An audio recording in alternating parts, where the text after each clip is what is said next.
এখন আপনাদেরকে ৭১-এর ক্যামেরায় যদি দেখাতে চাই সেটি হলো আসলে নদীগুলো কিভাবে দূষিত হয়। যে জায়গায় দাঁড়িয়ে আছি সেটি রংপুর সিটি কর্পোরেশনের ১ নং ওয়ার্ডের উত্তম হাজীপাড়ার মৌলভীপাড়া।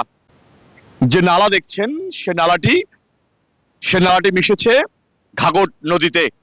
ঘাঘট নদীতে যে নালাটি মিশেছে সেখানে আমরা যদি ক্যামেরার চোখে একটু দেখাতে চাই যে কিভাবে আসলে দূষিত হচ্ছে।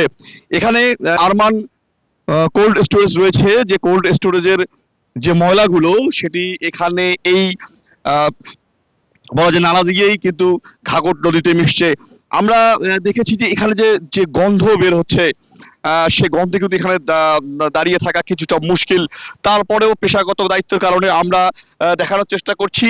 আমরা যদি একটু বাম দিকে দেখাই, বাম দিকের যে পানি এবং ডান দিকের যে পানি সেটি কিন্তু সুস্পষ্ট একটি পার্থক্য রয়েছে। বৃষ্টির কারণে হয়তো প্রবাহ বেশি থাকার কারণে ময়লার পরিমাণগুলো দেখা যাচ্ছে না, কিন্তু এখানে যদি আমরা একটু দেখাতে চাই, দেখেন যে কিভাবে আসলে ময়লাগুলো বের হচ্ছে।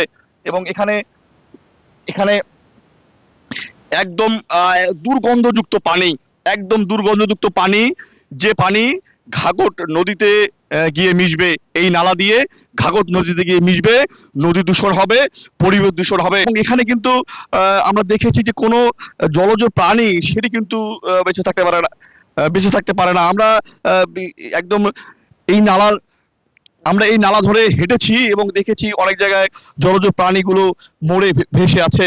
সব সময় কিন্তু এই ময়লাগুলো ছাড়া হয় না, অর্থাৎ যখন বৃষ্টি হয় তখনই কিন্তু এই ময়লাগুলো ছাড়া হয়। এবং আমরা যারা এই বিষয়গুলো দেখবেন তারা আসলে কি করছেন সেটি আমরা জানি না। এখানে দাঁড়িয়ে থাকা কিছুটা অসম্ভব, একদম ভয়ানক দুর্গন্ধ। এই অঞ্চলের মানুষ অনেকবার কর্তৃপক্ষকে জানিয়েছে, কিন্তু কেউ কোনো ব্যবস্থা গ্রহণ করেনি। এখানকার সাধারণ মানুষের সাথে আমরা কথা বলেছি, তারা এর প্রতিকার চান। মাহবুব সুমন, ৭১, রংপুর।